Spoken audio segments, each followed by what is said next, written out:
Thank you, Mike.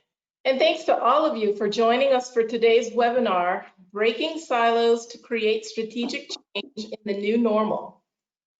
I'm Tina Deneen, Associate Executive Director at AACRAO, and I will serve as your moderator today. I'm excited to introduce to you our presenters, Dan Alick, Chief Information Officer at the Wharton School of the University of Pennsylvania, and Matt Boulos, Chief Executive Officer at Cognomos. Many thanks to Matt for sponsoring today's webinar. And as Mike mentioned earlier, just a reminder that questions will be answered at the end of the presentation, so please enter them in the Q&A box. And with that, I'll turn the mic over to Matt. Well, hi everyone. It's a pleasure to be able to spend Friday afternoon with you. And I think we're in a really special time. The challenges and the obstacles facing institutions are just incredible, and I don't think there's any need to belabor that. But I think what we were really excited to talk about today, sort of how do institutions drive change, and how do registrars drive change? And I think and so we're our company, we build course registration software. So we've developed a platform that makes the registration experience significantly more equitable for students and allows schools to optimize the outcomes and the results. But one of the really critical things that we've experienced is with registrars being our primary users, the key champions, we've watched how there's real opportunity to drive change from the registrar's vantage point. What you see being a point of contact for not only students, but for the rest of the institution around highly critical functions is actually an exceptionally unique position in the institution. And so what we wanted to spend time with you today on is really just exploring how that sort of change can happen. And that's why it's really thrilling to have Dan Alick. Dan Alick is the CIO of Wharton, and he's worked quite closely with the program office at the school to actually create Course Match. And so that has that's a unique perspective on how do the different functions across an institution work. And so what we're hoping to do is just spend time sharing insights and experiences about how that sort of change happens. And I think what I'm going to do is I'm just going to capture at a really high level sort of, our argument is that you really want to be thoughtful across four areas. And the first is in how you articulate the vision. The second is the team that you're going to pull together. The third is how you manage stakeholder alignment, and finally, how do you continue to evaluate and drive that change? But before we go any deeper, let me hand off to Dan so he could introduce himself, and then we can dive into things. Sure, thanks, Matt. And as Tina said, I'm the Chief Information Officer at the Wharton School at the University of Pennsylvania. Hopefully everybody knows Wharton well, but Wharton is the business school. We were America's first business school, founded in 1881. And we've been focused on innovations in business education and management education ever since. And so we've had an active history in sort of registration processes, as Matt alluded to. We started with a bidding system, I think in the early 90s, which is fairly early even for a business school to be focused in that area, and then transitioned into Course Match several years ago in sort of a realization of some of the deficiencies in that bidding process, which I will look forward to discussing more.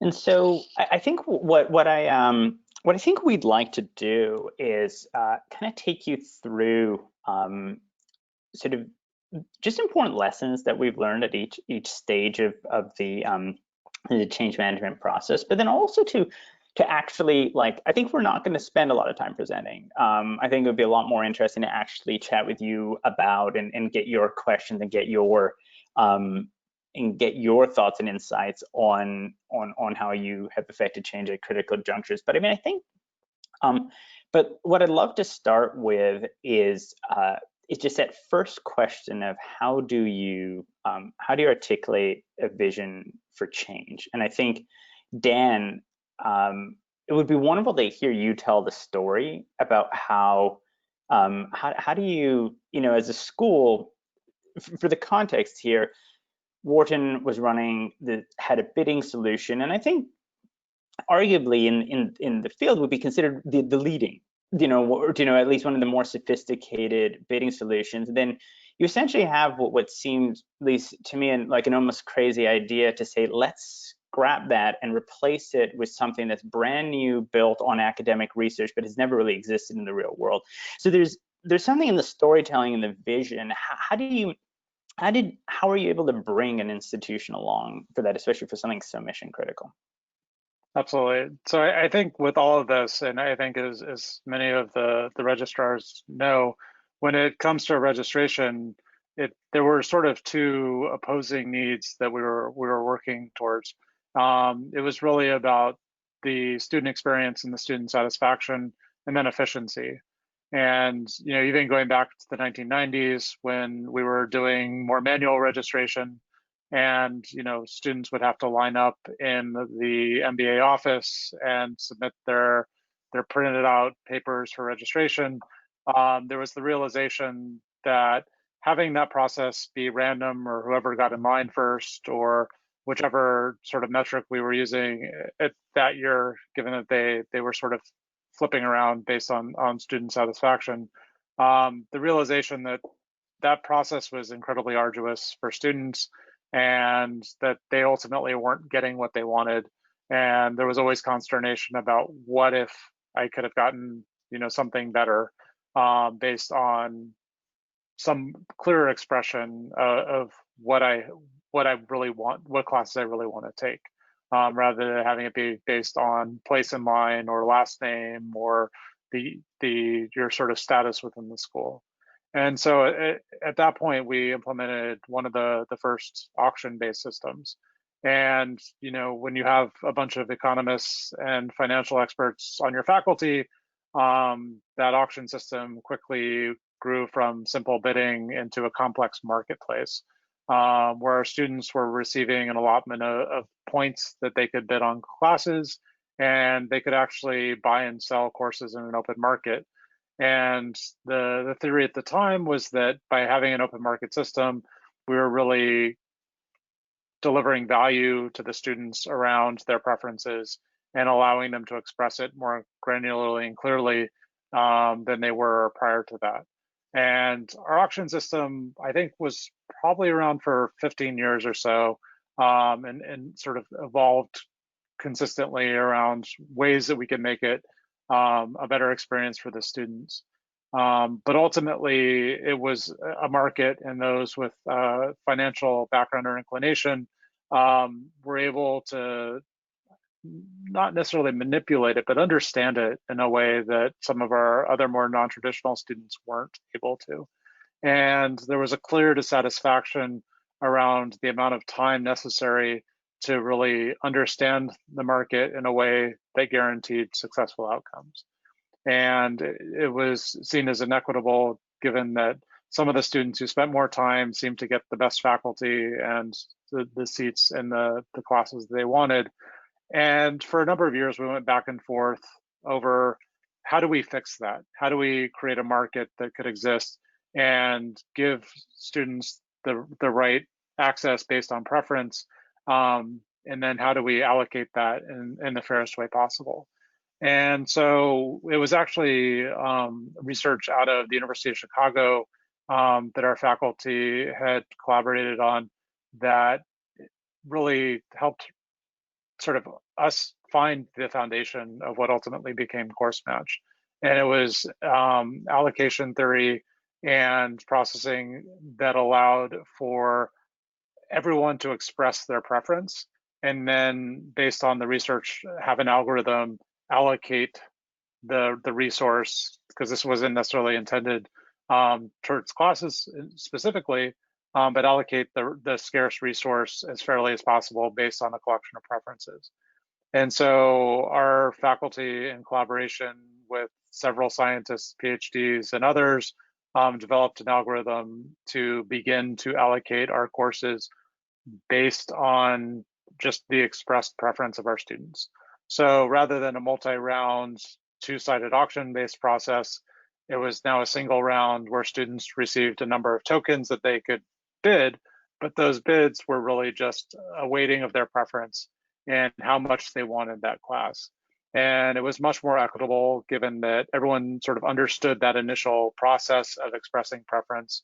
And they were able to allocate as many of their tokens on the classes that they most wanted, and then sort of discern between the ones that they wanted more with the ones that they thought were nice to have or the ones that they needed for requirement, but didn't care as much about the time slot or the faculty instructor. And so we worked closely between IT, the registrar and our MBA program, our faculty. We had I think it was a little over a year in working with the researchers to sort of develop the algorithm. This was early in the days of cloud even, and so we were leveraging tools like Amazon Web Services and sort of more robust processing ability, which wouldn't have been made this possible, just because of the amount of complexity that goes into an algorithm like this. And so there were knowledge experts from multiple fields working towards this, and ultimately we were able to deliver a system that the students found much more straightforward. Ultimately, more of them got more of what they wanted, and we saw a significant increase in the student satisfaction and the efficiency. And so even going back a decade or more to the early days of our bidding process, this delivered on all the promises that we'd hoped to achieve with that in a much more significant manner. When you started telling the story, like I'm always really fascinated with that that first moment where you're like, hey, I might have something here. How did you do that? Like how did you start to capture people's imagination? Well, I think it's a little, and I think we're all sort of seeing this right now as we're being forced to completely reimagine higher education around us in the current environment. It was sort of getting out of our own way in a respect that, we had sort of gone from fairly manual process to a highly automated, very complex bidding system. But given the amount of cost and complexity in that bidding system, I think there was a lot of reluctance to just let it go. And I think getting over that hurdle of realizing that the flaws inherent in that process were so deep that we were never going to overcome them by putting a little more finesse around the edges, that it really required a step back and just a thinking through, if we have a scarce resource, if we have faculty who we can't clone, if we have time slots that are of greater preference to certain individuals than others, how do we allocate this in the right way? And that's where, being an academic institution, we immediately went to the research, and it was really tearing everything that we knew about this down and thinking about, if we were building this now, what would it look like? And fortunately, as with academics at our side, that's where we ultimately ended up going.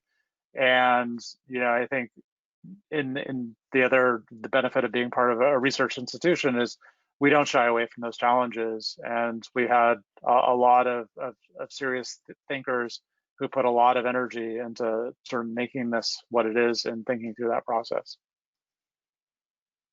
Yeah, it's really interesting.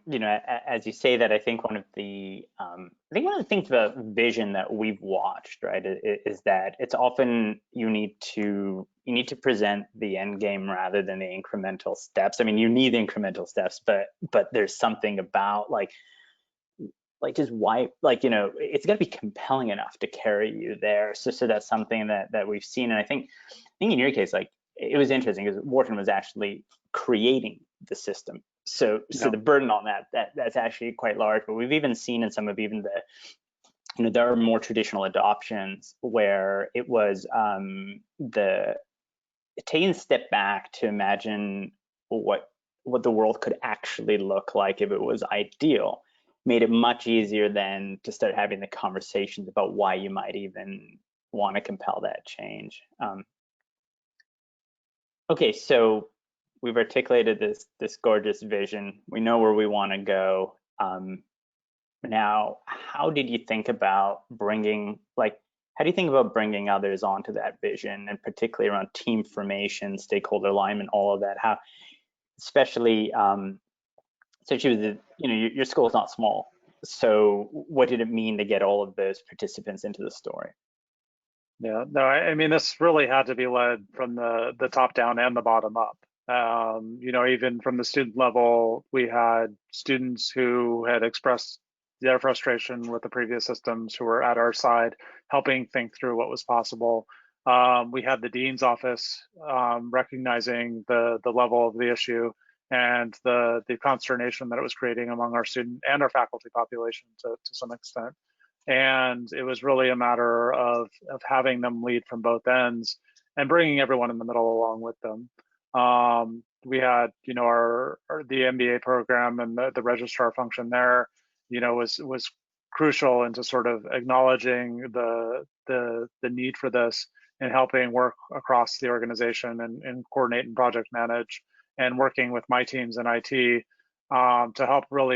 help us understand the significance of the problem and the nature of the type of solution that we're going to need to deliver. And it was that momentum that helped us, get the attention of some of our more senior faculty members who were leaders in sort of their fields in terms of finance and operations and information management and statistics and others to really put the best thinking in how we could approach this, and working across all of those populations to talk through, the different aspects of what would provide the right solution. And so it was an ongoing dialogue. It was, as we sort of honed in on the algorithmic aspects of what could be delivered, it was really in continuing to vet all of those steps and thought processes to make sure that we were on the right path to delivering something that would sort of not just delight the students, but really help them drive success in their academic career at Wharton in ways that wasn't as possible before. I think, especially coming to a school like Wharton, they see some of our superstar faculty, and that's the image of their academic experience before they come, and the feeling of disappointment when you realize that only so many students can take these classes, and there are a handful of these faculty, and it's there's not a level of fairness into who gets to learn from them, and that's where with the course match process, really making sure that everybody has the same opportunity to engage and to learn in the ways that they imagine before they come here, and then to not just learn from the best and the brightest, but also to just have access to the curriculum that they need in order to graduate in the way that they envisioned before when they applied. And that's been incredibly fulfilling, to be able to graduate students who are more connected to their curriculum in the right ways. Okay, so it's time for a sensitive question. So you've got people who, right, when you talked about who you bring into the story and how you move this along, there is sort of a functional dimension to that, like, who are the right people from a role perspective. But there are also sort of like, there are people who can derail a process, can, and often not intentionally, can extend things. How do you think about that, just strategically, when you're putting together the team, or even choosing your engagement strategy, so you don't inadvertently create these blocks that can be people driven? Yeah, and obviously I can only really speak to this from the IT perspective, but I think it really is sort of fundamental to the way that my teams operate. It really is around partnership, that ultimately we are all on the same team, and that if everybody isn't moving forward together, then we're not moving forward. And so, I think when you look at technology, it's often, seen as disparaging as how much process we have in place for what we do. When it comes to the specifics of project management and the fundamentals of maintaining infrastructure and processes and solutions, there's a lot of work that goes into that. And I think it can be somewhat daunting for others in the organization. But ultimately, our goal is to make sure that every box is checked and everybody's viewpoint is represented in sort of the ultimate process. And then if we aren't able to accommodate sort of certain perspectives, then really just at least understanding the path forward and why we weren't able to, and ultimately working with leadership to make the best decisions that we can to move the school forward in the right ways.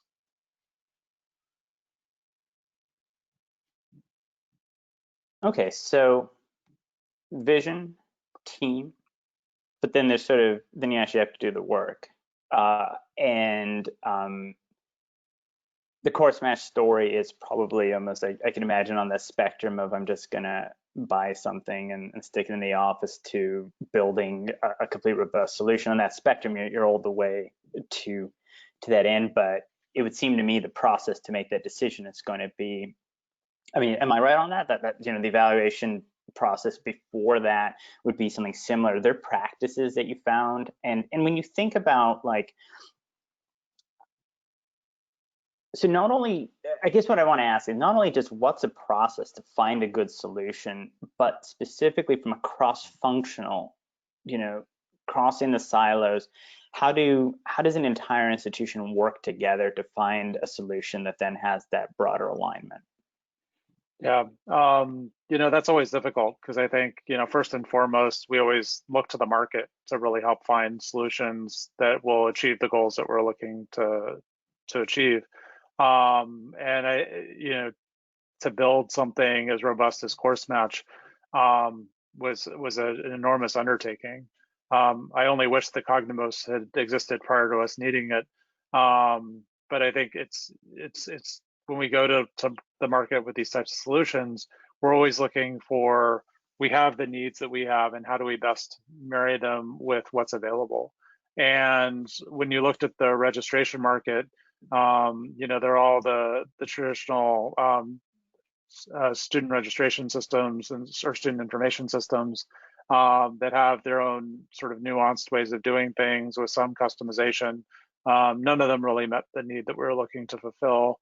And looking at the more niche market of some of the bidding systems, we were going to conferences like EDUCAUSE and sort of other sort of gatherings of sort of ed tech providers to try to find what was coming out, where could we find that would really help us achieve the goals and leverage the sort of process that we were envisioning. And there just wasn't anything close to what we were looking for. And that's where I think, fortunately, Wharton is reasonably well resourced for an undertaking such as building it ourselves. Which going back and thinking about the resources, not just in sort of technical infrastructure resources, cloud resources, development resources, and the sort of project resources, I think we're incredibly fortunate that we could bear that expense to deliver on the promise of what our students were looking for in their experience. And I think moving forward, that's why we're here with Cognimos, is that it wasn't sustainable. I think the reason that we build these things is with that interest in something that is unique, but ultimately didn't feel that this should be a unique process.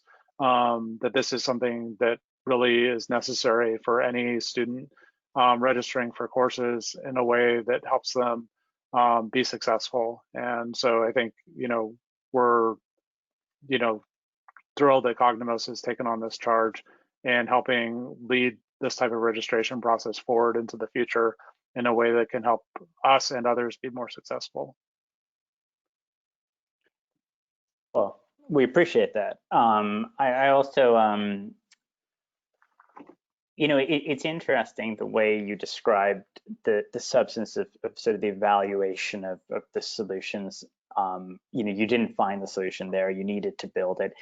It's interesting because it feels to me like the solution search is, I mean, I guess it's almost a truism should be tied to the vision, but one of the things I've observed in the process is often you can have a disconnect where, you know, you articulate a really broad vision and then you go to market, you've got 4 things and like, which of the 4 should I go for? Which it sounds to me like it was really important for Wharton to not do that and instead actually ask, can we get to the solution that we're hoping for? And that's something that I've observed as well with a number of other schools. And so often our initial conversations almost have nothing to do with software, and they're about what's possible, like what does the ideal state look like?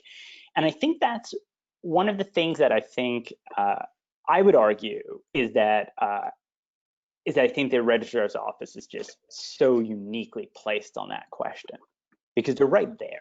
You know, the student, if you think about from scheduling to student registering to the conversation that happened after to ask, you know, really fundamental strategic questions about, are we offering the right things? Are we aligned the right way as an institution? Registrar is seeing all of that. Now, I've got kind of a cheeky question for you because one of the things I've noticed is that often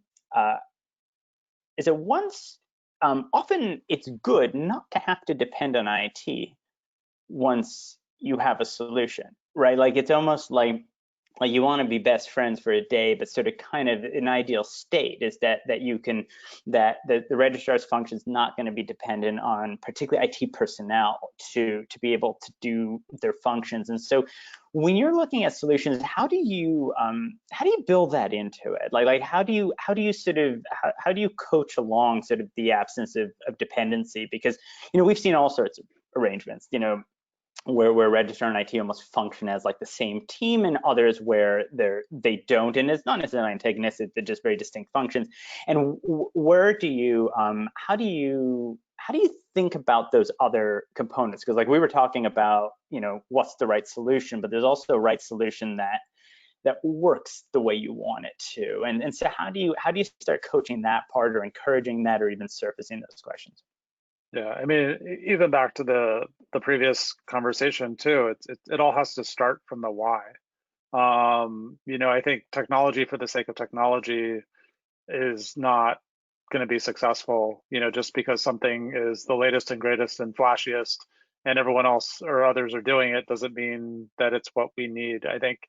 And that's where, I mean, to your point, I think the registrar's office is in a unique position to really understand what are the challenges that we're trying to overcome with a new implementation. And just when it comes to course registration, they're the only ones who understand that.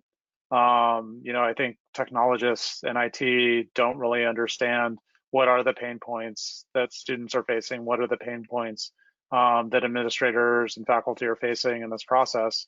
And ultimately, you know, once those pain points and those needs are understood, that's when we can really have a conversation about how we move on from there. You know, I think that's it. Yeah, I'd like to think that, you know, my IT teams are, you know, focused on partnering with the organization in that way, where I think one of the newer concepts, or I guess not so new at this point, is relationship management. That a significant portion of the IT function isn't about building technology or implementing technology or integrating technology. It's really about understanding the business and understanding sort of what the needs are outside of a technical solution. And once we sort of can put our fingers on that together, sort of why what's there now isn't working or isn't as efficient or is too expensive, or for whatever metric we're measuring, it's really understanding what the pain is and then how we can work together to move beyond it. And you know, that's for a lot of solutions, most of the business shouldn't need IT. I think with cloud technologies and sort of turnkey solutions, there's so much that people can do without IT. And that's why, from our perspective, the relationship is so important, because just because people can do it doesn't mean they know how to do it well. And I think especially with concepts like security and privacy as a foundation, I think there's so much that we can do without any assessment of those profiles that can really get the school into trouble. And I think especially moving beyond there, how we provide the best experience, how we make sure that things are integrated, how we provision single sign-on, how we make sure that there's continuity in the flow of the process, that the registration process isn't disjointed from the rest of the curricular process and experience. And so that's where we can really help, is that even though we don't understand the registration process and what the pain points are there, we understand what happens after that, and we understand what happens before that, because we're partnering with those organizations as well. And so by being in the middle, we really try to work together across the campus to make sure that as we're tackling issues in certain areas, that we're not creating issues in others. And that's where some of, as I talked about, our project management practice and sort of the robustness of how we approach that becomes necessary, just to make sure that we're doing the right things for everybody involved. Okay, so you're impossibly positive, and I think what I want to ask is, what guidance would you give on where things can go wrong, particularly when you're outside of IT and you're trying to drive to a result? And what are really good mitigations? Like, what are things that you sort of, kind of like we've spoken really well about the positive articulation of this, but what are things that we need to watch out for and can prevent or anticipate? Yeah, I think, and this is true for most IT projects in general, but especially true in these cases, communication and transparency and understanding and agreement can all be a huge problem for an implementation, especially something like course match. I talked a lot about how we had students and faculty and all the different constituencies that were involved. Without that, and without everybody understanding what we were doing, why we were doing it, and how it worked, and making sure that it was continually and clearly communicated as we moved along. We even, with that focus, ran into issues where, students understood a bidding process because they had familiarity with the market, and moving to something like course match, we were implementing a complex algorithm that they didn't have hope of understanding. And we could explain at a high level the values that went into it and the rationale and the intended outcomes, but ultimately the sort of math behind it was much more complex, and something that they ultimately had to take a leap of faith on. And it was really just with a lot of sort of clear communication and then sort of transparency in those values that helped the students move from something that, even though complicated, was understandable at a more fundamental level, into something that ultimately gave them a better experience, even if it was a lot more difficult to understand.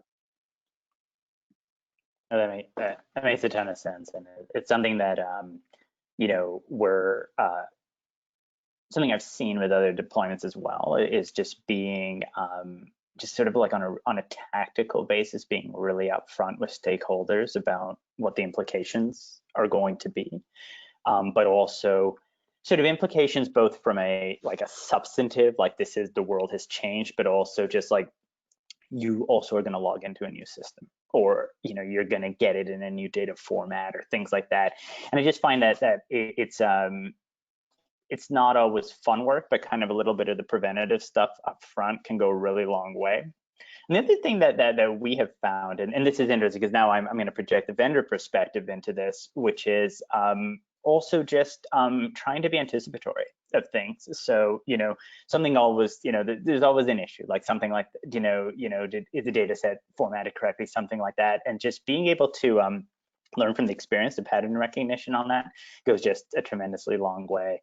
But that's terrific. I mean, I think at this point, Dan, what I want to suggest actually is, Tina, we'd like to hand this over to you. I think, Dan's just been so wonderfully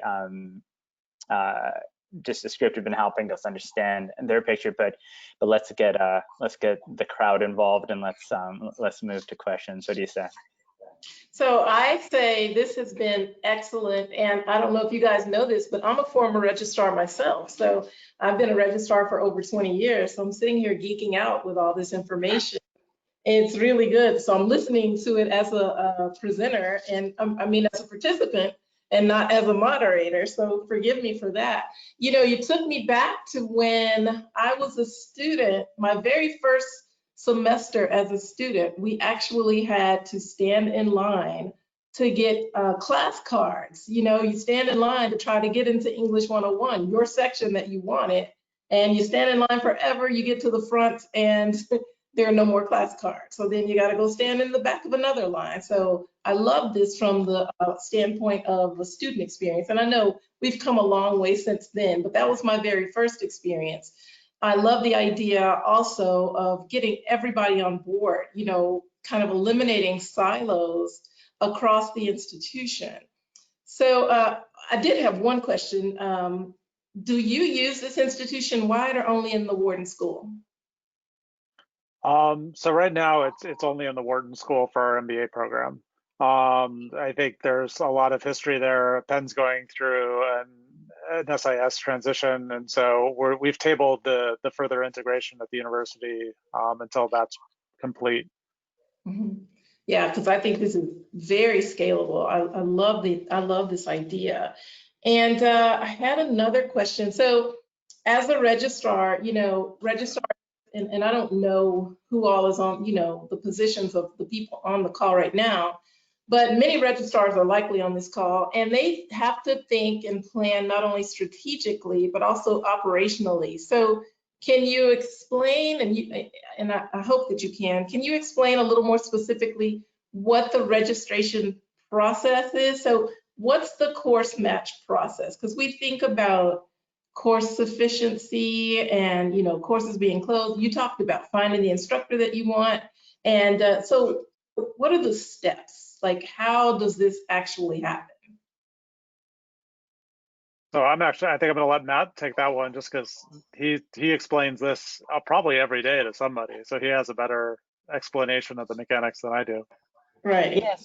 So there's two sides to it. So from a student experience, so let's start with the students. So so most people are familiar with priority registration or bidding. So this kind of turns that on its head. What we instead do is ask students to tell us the classes they'd like to take. And so you list in rank order of preference your classes. And while you're doing that, the system actually shows you that if you get the stuff you're asking for, here's what your schedule would look like. So instead of trying to put together a schedule, you're instead asking, what do I want to take?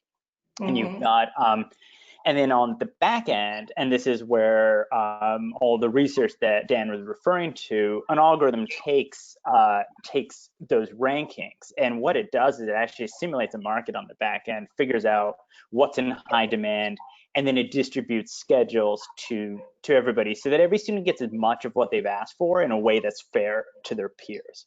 But from a process, what that means as an institution is that you, particularly if you're used to a priority registration structure, what you do is that you're going to hand off registration from, let's say, you use Banner self-serve. What you do is you hand off to course match for the period of time in which students are submitting their rankings and you're running the registration.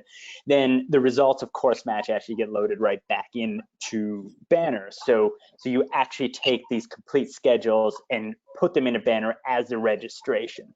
Then as an institution, you have the option, either you're going to use self-serve for add drop and waitlisting, or you'll use the course match module, and there's various reasons you go in either direction. Okay, that's good to hear. Now, I would also ask, Does it integrate with the degree audit in any way? So would students be able to see what they need, what's left for them for graduation as they're telling you what courses they might want to take? Yeah, so there's a really nice integration where what you're able to do is actually you've got a degree plan, and then you can actually take the needed courses and have those put into course match automatically on behalf of the student and ranked quite high, so that the student is, you're actually helping them connect work they've already done of what they need to get into and take. That's excellent. What are some of the pain points? I know it's probably not popular as a vendor or even as a CIO to talk about what are some of the issues that people have come up with that I'm sure you've resolved, but what are some of the pain points right now in this solution? Yeah, I think as I alluded to earlier on our end, it's really just the constant communication and the effort to not take your eye off of that. Because every year we have new students who are going into this process, and it is unique at this point. There isn't really a precedent to understand it. And so as they're going into this, and just that uncertainty with which the outcome seems to be presented to them in a lot of ways. And as Matt alluded to, there's a lot of work that goes into sort of them helping them understand what outcomes they should expect in a reasonable way. And, I think the interface shows them, these are the multiple types of schedules that you might get. You're not just going to get your 5 top classes and call it a day. But I think just the constant need to help understand that and make sure that in our orientation processes that there's a deep dive into making sure they understand that is a little bit more of a lift than in previous systems that we had deployed. And I think while it seems onerous, the trade-off there is that the registration process is better. It's easier. It gives them better outcomes. And so, but I think taking that leap and really understanding that we needed to keep doing that was something that wasn't always as apparent, and that we needed to make sure to integrate. And so you're saying that, I'm sorry, Matt, you want to go ahead? Yeah, no, go ahead. Yeah. Okay. It sounds like you're saying that student satisfaction increased, and that's always our goal. But I wanted to ask you, just had a personal curiosity.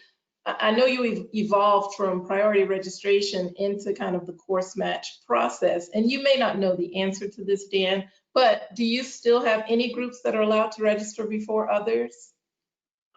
No, so course match, it's unlike our previous systems where there were rounds, it runs once. And so in the MBA program, we have second years and first years.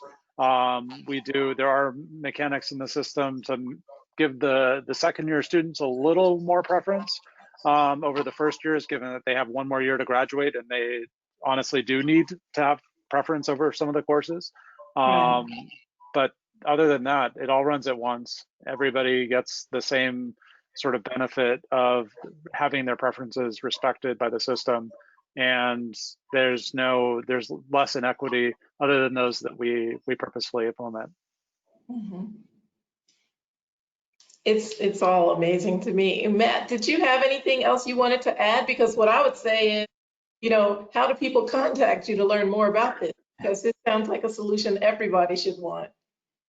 Well, what I just wanted to say, I just wanted to add to, I appreciate that, I wanted to add to what Dan was saying. So my perspective is that I actually end up doing a lot of, I like being on the tech support email chains, which is a weird thing to want to do, but it ends up, I like it because it's a chance to actually, when we get an email on that, saying, hey, how do I do X or how do I do Y? It's such a terrific window into the way students are thinking about the system.